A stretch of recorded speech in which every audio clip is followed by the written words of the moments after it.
सम्मेलन G7 का था, वेन्यू इटली का। लेकिन चर्चा सबसे ज्यादा इटली की प्रधानमंत्री जॉर्जिया मेलोनी और प्रधानमंत्री मोदी की केमिस्ट्री की हो रही है।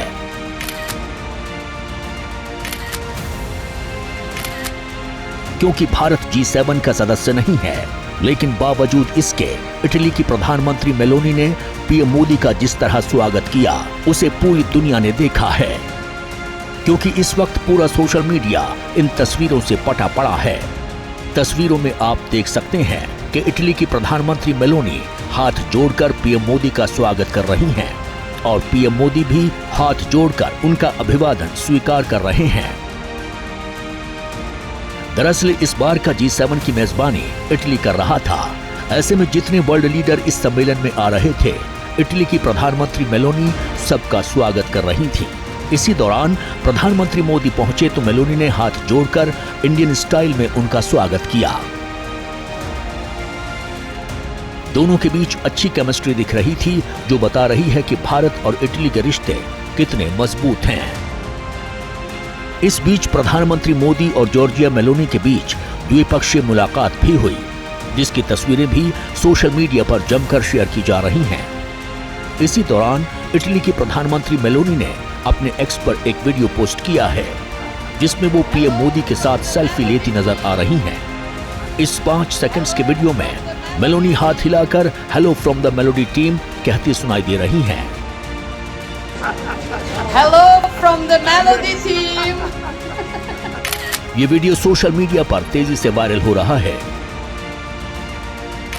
इटली की पीएम के साथ हुई अपनी मुलाकात को लेकर प्रधानमंत्री मोदी ने एक्स पर लिखा, प्रधानमंत्री जॉर्जिया मेलोनी के साथ मेरी मुलाकात बहुत अच्छी रही। मैंने उन्हें भारत को G7 में भाग लेने के लिए आमंत्रित करने और इस शानदार आयोजन के लिए धन्यवाद दिया। हमने व्यापार, ऊर्जा, रक्षा, दूरसंचार और अन्य क्षेत्रों में इटली भारत संबंधों को मजबूत करने के तरीकों पर चर्चा की। हमारे देश जैव ईंधन, खाद्य प्रसंस्करण और महत्वपूर्ण खनिजों सहित भविष्य के क्षेत्रों में सहयोग करना जारी रखेंगे। पूरे 3 दिन तक दुनिया की निगाहें इटली में चले G7 सम्मेलन पर टिकी रहीं। इसमें शामिल हुए वर्ल्ड लीडर्स ने दुनिया में छिड़ी 2 जंग से लेकर AI और क्लाइमेट चेंज जैसे अहम मुद्दों पर चर्चा की, जिसमें आउटरीच सेशन को संबोधित करते हुए पीएम मोदी ने टेक्नोलॉजी में एकाधिकार को समाप्त करने पर जोर दिया। साथ ही साथ आर्टिफिशियल इंटेलिजेंस फॉर ऑल का मंत्र भी दिया। पीएम मोदी ने कहा कि भारत आर्टिफिशियल इंटेलिजेंस पर राष्ट्रीय रणनीति तैयार करने वाले पहले कुछ देशों में से एक है। आर्टिफिशियल एजेंसी के जरिए दुनिया भविष्य की नई संभावनाएं तलाश रही है, या यूं कहें कि दुनिया तेजी से बदल रही है, लेकिन बदले दौर में सावधानी भी जरूरी है। और यही बात प्रधानमंत्री मोदी G7 के मंच से दुनिया को बताने की कोशिश कर रहे थे। हमारे आदरणीय प्रधानमंत्री जी की प्रतिष्ठा दुनिया के देशों में बढ़ भी रही है, और जैसा कि अभी जानकारी में आया है कि इटली में एक अच्छा भव्य स्वागत हुआ है उनका। वास्तव में लोगों की रुचि हमारे प्रति कैसी है समझ में आता है। निश्चित रूप से हिंदुस्तान के बारे में लोग अच्छी राय बना रहे हैं, और सबका विश्वास है कि भारत दुनिया में अगुवाई भी कर रहा है और अपनी अलग पहचान भी बनाने का काम कर रहा है। तो सबने भारत को सराहा, पसंद किया, और भारत की सब लोगों ने तारीफ की। इटली में पीएम मोदी ने ब्रिटेन के प्रधानमंत्री ऋषि सुनक के साथ साथ फ्रांस के राष्ट्रपति इमैनुअल मैक्रोन और पोप फ्रांसिस सहित कई नेताओं के साथ द्विपक्षीय वार्ता की। इस पूरे G7 में प्रधानमंत्री मोदी एक वर्ल्ड लीडर के रूप में नजर आए, जिसकी बिग पिक्चर उस वक्त नजर आई जब G7 में शामिल हुए नेताओं के ग्रुप फोटो हुई, जिसके सेंटर पॉइंट में प्रधानमंत्री मोदी दिखाई दे रहे थे। दरअसल तीसरी बार प्रधानमंत्री का पद संभालने के बाद पीएम मोदी की पहली विदेश यात्रा थी। यही वजह थी G7 के सम्मेलन में आया हुआ हर बड़ा लीडर उन्हें मिलकर तीसरी बार प्रधानमंत्री बनने की बधाई दे रहा था, और प्रधानमंत्री मोदी हर किसी से गर्मजोशी के साथ मिल रहे थे, क्योंकि अमेरिकी राष्ट्रपति बाइडेन के साथ उनकी कोई द्विपक्षीय बैठक तो नहीं हुई, लेकिन जिस गर्मजोशी से दोनों नेता मिले और जिस तरह बाइडेन ने मोदी को गले लगाया, उसे पूरी दुनिया ने देखा। इस दौरान पीएम मोदी से एक मुलाकात यूक्रेन राष्ट्रपति वोलोदिमीर जेलेंस्की ने भी की, दोनों के बीच रूस और यूक्रेन के मुद्दे पर काफी देर तक चर्चा हुई। पीएम मोदी ने कहा, शांति का रास्ता बातचीत और कूटनीति से होकर जाता है।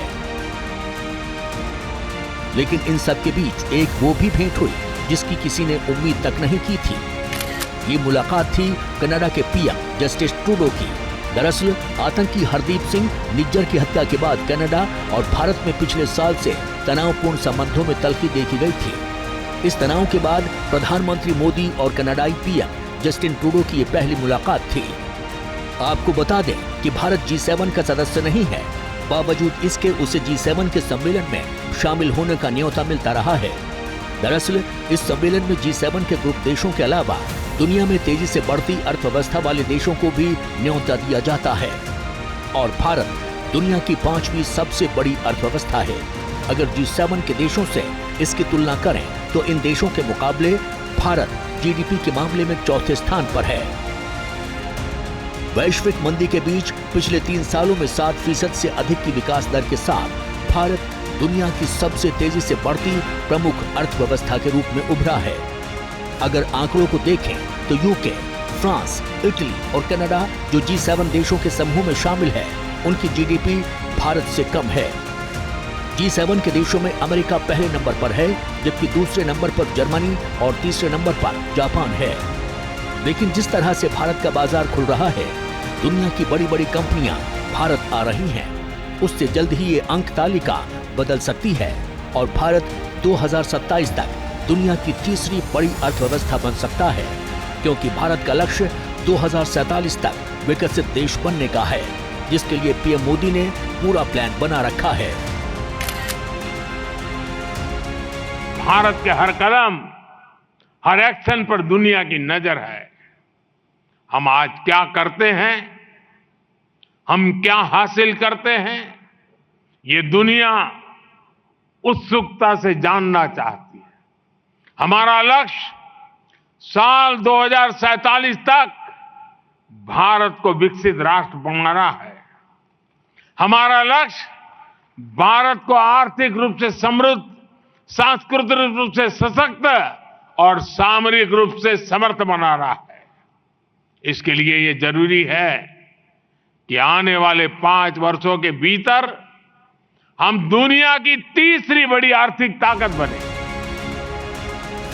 इस वक्त पूरी दुनिया भारत की बढ़ती ताकत को न सिर्फ देख रही है, बल्कि महसूस भी कर रही है, क्योंकि पूरे G7 सम्मेलन में हर कोई पीएम मोदी से मिलने के लिए बेताब दिखा। किसी ने सेल्फी ली तो किसी ने गले लगाया, तो कोई गर्मजोशी से हाथ मिलाता नजर आया।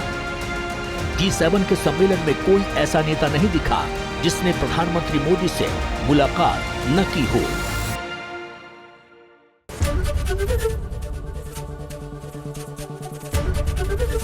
एबीपी गंगा, खबर आपकी, जुबान आपकी।